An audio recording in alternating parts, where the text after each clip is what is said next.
Jejum. Prática curiosa essa, porque alguns limitam a ser uma prática religiosa, outros limitam a ser uma prática meramente para a saúde, outros tecnicamente para exercício de uma sanidade ou de um regresso às coisas essenciais. Hoje a gente vai falar sobre o jejum. E, necessariamente, para a gente falar do jejum, e falar do jejum na perspectiva cujo qual a Bíblia foi escrita, é necessário a gente ver a cosmovisão, tanto daquela era quanto das demais religiões. E não somente das demais religiões, mas até de linhas filosóficas e até mesmo científicas sobre o jejum. Então é bom a gente considerar bem o que é que significa esse ato penitencial tão maravilhoso. Vamos começar. A prática do jejum não é meramente cristã. Nunca foi. Nunca será. Né? Só do cristianismo. O jejum está em outras religiões. Se surpreenda. No hinduísmo, no budismo, no candomblé, no judaísmo, no islamismo e diversas outras religiões, cujo eu poderia fazer uma lista imensa, tanto das religiões vivas como mortas. O jejum é presente nelas, mas para que serve? E dentre todas elas, o jejum tem uma comuns facetas, melhor dizendo, do porquê ele é feito. A primeira é a reserva. Você se reserva a dedicação e consagração de algo. A dedicação. Perdão. Se vê o jejum como um ato de auto-sacrifício, ou de auto-flagelo, ou de alta penitência, em nome de algo, né? No mundo antigo, as pessoas jejuavam pelo luto, jejuavam também para demonstrar tristeza e também desespero, né, às divindades ou ao outro ser humano, né? Então, o flagelar-se por uma causa, porque uma causa aconteceu, ou por uma causa que vai acontecer, ou, melhor dizendo, jejuar por um manifesto para mudar essa causa, era muito comum no mundo antigo, não somente na religião judaica, israelita ou hebreia. Na verdade, isso é um consenso bem comum de forma geral. Mas não se limita a essas coisas do jejum. A gente acabou de falar um pouco sobre o jejum penitencial. De penitência. Você bota ele como pena sobre si. No cristianismo e no judaísmo, também há essa natureza de jejum. O jejum com o qual o teu foco é pagar penitências em reconhecimento de que você fez algum pecado. E você pratica o jejum depois, meio que tentando equiparar essas coisas, meio que flagelando realmente, machucando a si mesmo, nesse aspecto. É um jejum bem comum em diversas religiões. Essa autopenitência serve tanto para pagar alguma coisa que você está pedindo, como já falei, em forma de protesto, como se você estivesse sacrificando algo para algum acontecimento, ou você sacrifica simplesmente para se relacionar melhor com o divino ou a divindade, né? Ou você sacrifica para, como já falei, para redimir seus pecados, para se purificar e ao mesmo tempo se dedicar. O jejum, ele não é limitado a dizer que ele só tem uma natureza só. Você pode jejuar atendendo a diversos tipos de natureza ao mesmo tempo. Mas ainda essas não são as naturezas limites do jejum. O jejum também ele pode servir para te fragilizar, né? A ideia de procurar jejuar está simplesmente todas elas ligadas àquilo que ele é baseado, num autoflagelo. E nem simplesmente autoflagelo quando eu digo isso. Mas o que eu quero dizer? Para vocês terem ideia, não é somente em todas essas religiões que fala sobre o jejum, o budismo, o hinduísmo, o cristianismo, né? O catolicismo, o cristianismo é a mesma coisa, por isso eu não vou falar sobre matrizes cristãs que se separam, vou falar cristianismo de forma geral, o judaísmo, o islamismo e tal. Quando fala das religiões, tem esse apelo tanto divinal, mas ele tem um lado também, né? Que a gente deve ver, que é a exposição do homem à simplicidade. Quando estamos em jejum e botamos de fato, por exemplo, o jejum é querer dificultar ocasionalmente a nossa própria vida, nos ocasionar desconforto proposital. E esse é o martírio, né? Da parte do jejum. Martírio, quando eu falo assim, a penitência do jejum. E essa exposição não precisa ser para o divino genuinamente, e não como se, não sendo diretamente um sacrifício para o divino, não tem a ver com o divino. Na verdade, até tem.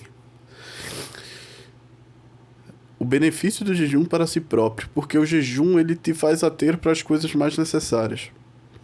Quando você está, por exemplo, diante da sua necessidade, o que é que te importa? Se você não come há um tempo, qual é o teu maior foco? Tua mente vai ficar dedicada à vaidade? Ela vai ficar mais centralizada ao essencial, né? Sem muita esvoaçância ao ponto de se perder, né, em si mesmo e tal. Mas ela te faz centrar naquela forma penitencial em si mesmo, né? E, como já falei, ao mesmo tempo que ela te faz centrar essas coisas, as coisas substancialmente essenciais, porque a fome vai te ligar a te lembrar desse teu lado frágil, o jejum vai te fazer isso, né? E vai te fazer simplesmente olhar assim, não, o comer e o beber e olha lá, o tomar banho, que dependendo do jejum até o tomar banho pode não ter a ver. Você tem que se abster de tudo que tem a ver com um autocuidado, de certo modo. Quase de tudo, né? Dormir talvez você vá, tá entendendo? Mas talvez não, eu falo certamente você até pode dormir, né? Porque é ocasião então, mas tem níveis de jejum que talvez até insônia você só durma quando estiver no alto, né? Mas seja não ficar dormindo durante o jejum, procurar evitar e tal, só quando necessário. Ficar se banhando o tempo todo não se sabe também, até porque o banho também é uma necessidade. Então, o jejum não é só de comida e bebida, o foco é, claro, de comida e bebida, é essencial para o jejum, mas é aquela dedicação íntegra de autoflagelo de forma total. Tem outros modelos de penitências também que pode ser dito, ou de semi-jejuns, como, não vou comer tal coisa, vou ficar uns dias, uns anos sem comer isso, ou meses e tal, ou semanas sem comer aquilo. Mas o jejum, ele é essa proposta do próprio jejuador de colocar provação diante de si. E quanto mais ele resiste a essa provação, mais o coração dele fica ligado ao essencial e mais ele fica musculando o estar diante do penar, né? Da dificuldade, fortalecendo-se seriamente, né? Então, a demonstração do autor do jejum no desapego que ele tem entre as coisas e também o próprio exercício contínuo de ter o próprio desapego, de botar a dificuldade dentro de si para superar o lado, vamos dizer assim, mais carnal do próprio homem, que é viver pela necessidade. É para que o jejuador se lembre de que as coisas são mais do que pão, comida e bebida. É ele dizer para si mesmo que tem coisas que são superiores à busca disso. Tá entendendo? Isso vai para situações espirituais, claro. Isso vai para situações, pasmem-se, corriqueiras, né? Um homem, ele deve ser... A vida do homem, a vida plena do homem deve ser mais do que se preocupar com a comida, a bebida e a vestimenta. O próprio Cristo vai ensinar sobre isso, né? Porque é se ater meramente à sobrevivência. Então, um homem que ele está mais perto de se divinizar, ele tem que passar por cima dessa escravidão da sobrevivência simplesmente. É uma vida escrava que não consegue rejeitar a ideia de buscar atender simplesmente as necessidades que tem. E quando você naturalmente se propõe a essas dificuldades, você está se mostrando pelo menos sobressalientar, ser um pouco a mais do que a busca de sobrevivência. Você até... Aqui o jejum fica mais do que um sinônimo de simplesmente se mortificar, mas de mostrar que você tem hipervivência. Tá entendendo? Então o jejum ele tem muita abrangência, e eu tô falando de forma geral e dentro do cristianismo principalmente, e cristianismo primitivo. Por exemplo, o jejum ele era crucial no batismo, né? Era 3 dias de jejum no batismo primitivo, segundo a tradição do Didaquê apostólica. 3 dias de jejum, né? Média, ou tal, mas tem que passar um período certo de jejum, um pouco ou menos, tal, mas 3 dias de meditação sobre quem é você, sobre quem é Deus, o que você vem feito, seus pecados antigos e a pessoa que você tem que ser. Depois do batismo e tal. Aí fica 3 dias de jejum e você se batiza e ocorre o devido dentro da tradição primitiva para o batismo e aceitação da entrar na comunidade divina mediada por Cristo, primitivamente dizendo. Jejum basalticamente os mais antigos dificilmente era jejum de período assim de simplesmente da manhã. Era talvez jejuns inteiros. Não se sabe se genuinamente, quando propriamente a Bíblia fala de jejum, comumente se conta de dias inteiros, né? Aí você pergunta, como é que pode ser isso? A galera do Oriente Médio estava acostumado com essa ideia, até por causa da escassez, até porque a escassez de comida e tal, etc e pá. Mas o jejum costumava ser inteiro, o dia inteiro. Agora eu tô dizendo que o jejum de uma refeição não vale? Não, não estou dizendo isso, né? Porque o jejum não é só barriga vazia e nem boca sedenta. O jejum ele é dedicação do coração, né? Então, isso é essencial para o jejum. A pureza e tal coisa. O que é essencial para o jejum acontecer? Como já disse, jejum tem a ver com a ideia de você transcender a animalidade, os basálticos da animalidade, da sobrevivência, do prazer, etc. e pá. Uma reafirmação de si, de que você é superior a essas coisas. O exercício disso, ao mesmo tempo que é uma mortificação para o divino. E ao mesmo tempo que enfim, o jejum ele é muito lindo e muito completo, e você pode utilizar ele tanto para seu benefício, né, de musculação mental e espiritual, quanto para um benefício religioso, quanto para um benefício muscular. E eu vou lhe falar que no cristianismo primitivo, a prática do jejum tem a ver com tudo isso. Se você só pega a prática do jejum para mortificação, é uma coisa maravilhosa, é uma coisa boa. Tá ligado? Para mortificação e se consagrar a Deus, etc, etc. Para ter autoridades espirituais, como se ser forte em si mesmo, maior do que a carnalidade, não fosse espiritual, né? Na verdade, também é espiritual isso.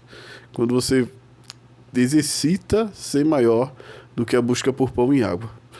Tá entendendo? E você fica mais a par dessa coisa. Por isso que a galera antigamente, por tanta prática ao jejum, alcançava dias, cara, punkzaço. E porque eles tinham ciência do que era jejum, né? Hoje em dia a gente só tem esses negócios assim, jejuar pra quê? Jejuar e orar. Nesse aspecto. E a oração também, a natureza de oração também foi um pouco obstruídazinha, dependendo da tradição cristã. A gente nem entende direito o que é oração e às vezes jejum a gente não entende completamente. Tem coisas que talvez você esteja escutando agora que você não sabia do jejum até então. Então o jejum ele é um espectro poderoso para a humanidade, né? Quando a gente vai para as aulas científicas, a gente vê que o jejum ele trabalha no filtro do sangue, ele é benéfico, né? Porque ele vai ser bom para o fígado, ele vai ser bom para o pâncreas, né? Então, aquela forma de os corpos começar a entrar em reserva, em autocuidado também, pela fome e tal, etc. Ele tem certa beneficência. Na verdade, o jejum penitente é. Peraí, cara, tem um nomezinho. Pernit... Ih, tem um nomezinho que eu não tô conseguindo. Não é porque é por causa da dicção. Enfim, você sabe o que eu tô querendo dizer. É, ele é cientificamente comprovado, né, que traz benefício ao teu sangue. Sangue é uma coisa muito importante em todas as religiões, judaísmo e tal, etc. Cristianismo, umbandismo e budismo, hinduísmo, não importa. Todo mundo bebeu da mesma fonte e dizer que o sangue é importante, né? Pro teu ser e tal, etc. E pá. Fora aquela coisa de dedicação psicológica de novo, a voltar às coisas que verdadeiramente importam. Dificilmente uma pessoa que está se penitenciando com a fome e com a sede irá estar focada em, como é que eu posso dizer, em alguma coisa que lhe faça tropeçar. Ela vai desejar primeiro a comida e a bebida, e ela vai estar focada em não resistir, em resistir a essa tentação que ela mesma se pôs. Tá entendendo? Porque isso sempre vai ficar diante dela. É uma mudança de foco, né? Então, eu queria falar muito disso. E no estoicismo, cara, pasmem, no estoicismo fala-se sobre o jejum e vai desenvolver todos esses ideais com os quais eu já falei. O estoicismo é interessante lembrar que sua explosão estava em derredor do cristianismo, tá entendendo? Até Paulo conversou com estoicos de forma fácil lá na igreja de Atos, acho que é Atos 15 ou 17, não lembro do capítulo. Fala com estoicos e epicureus, pessoas que, não sei se os epicureus ou os hedonistas, que tem a filosofia mais hedonista, ia muito, mas o estoicismo tinha exercício do jejum. E eles vão falar da natureza do jejum. Agora me diga, o estoicismo tinha aquela vontade de transcender cientificamente, quando fala assim, à luz da razão, da sabedoria, aquele ser mais baixo, que é o ser humano meramente carnal. Então, à luz do conhecimento, o estoicismo praticava para se refinar em si mesmo o jejum, com ideias elementares, claro, que também, não somente com esse ideal, o cristianismo vai ter. Mas hoje em dia a gente tirou essa parte, né, do que o estoicismo tinha, mas que também estava presente no cristianismo de certa forma, tá entendendo? Na verdade, o jejum mais importante das escrituras, que é o de Jesus, a gente percebe isso, que Jesus, ele se propõe pelo Espírito a passar por essa mortificação, a quase ficar no seu, como é que eu posso dizer, como humano, mais fragilizado, mas se mostrar superior às coisas de humano. Que se diz que ele vai lá pro deserto e ele jejum até o talo e tal, etc. E ele consegue transcender. Lembrando também a história de... Vou botar o nome dele assim, que o nome dele é muito difícil de falar, mas de Buda, que foi para debaixo de uma árvore e decidiu ali jejuar, orar, entre aspas.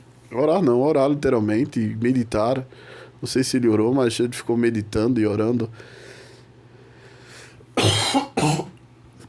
E só sairia dali quando tivesse com as respostas iluminadas ou pronto para ser útil ao que ele esperava do seu negócio. Então que Jesus parece aí, lá ele fica lá e vai vir os demônios, vai tentar Buda, e Buda acaba saindo, transcendendo a humanidade, porque ele coloca esse momento assim dele, a prioridade dele é tanto que ele se abnega de qualquer outra coisa, tipo jejum, literalmente, é o que nem Jesus vai.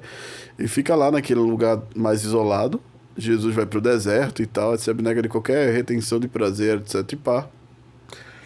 Fica sem comer e sem beber, é a mesma coisa. Jesus só sai e volta pro seu ministério quando se mostra transcendido às coisas humanas, carnais. Aí esse exercício de superação, para você ter ideia como o cristianismo primitivo estava associado à ideia do jejum, à ideia de transcendência também, de muscular a transcendência, ao mesmo tempo que você se coloca diante da tua fragilidade.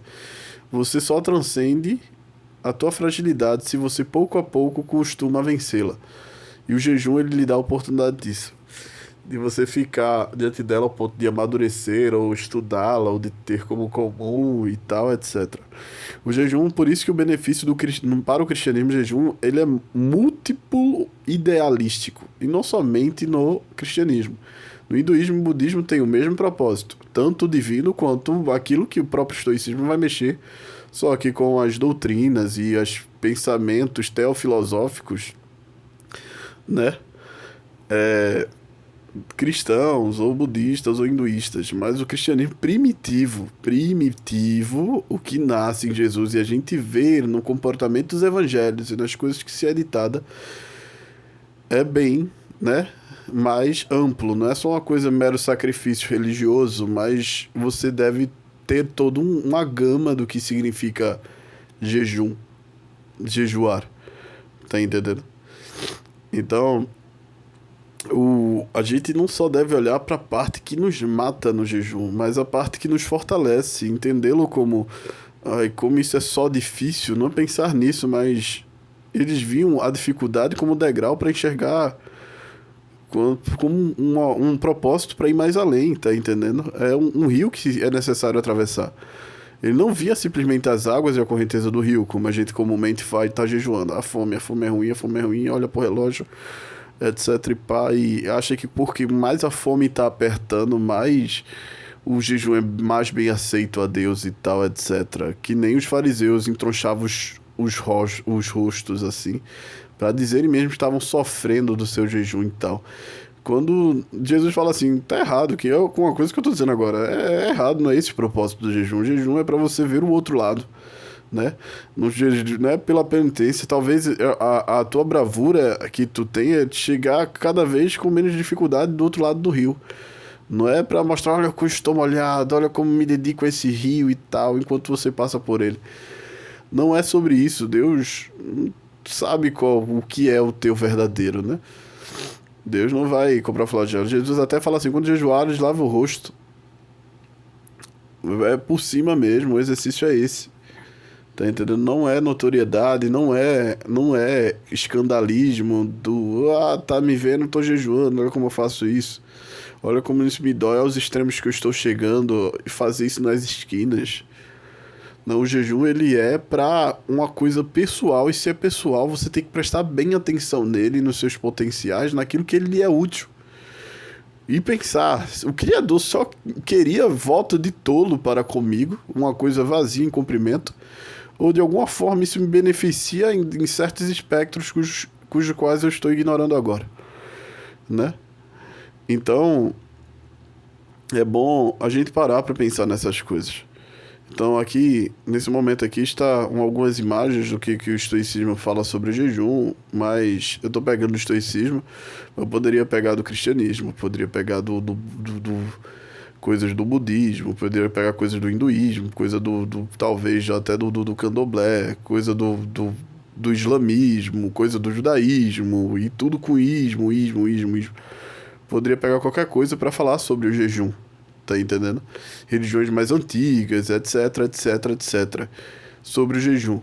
E o que é universal? Por que eu estou apelando para a linguagem universal, né?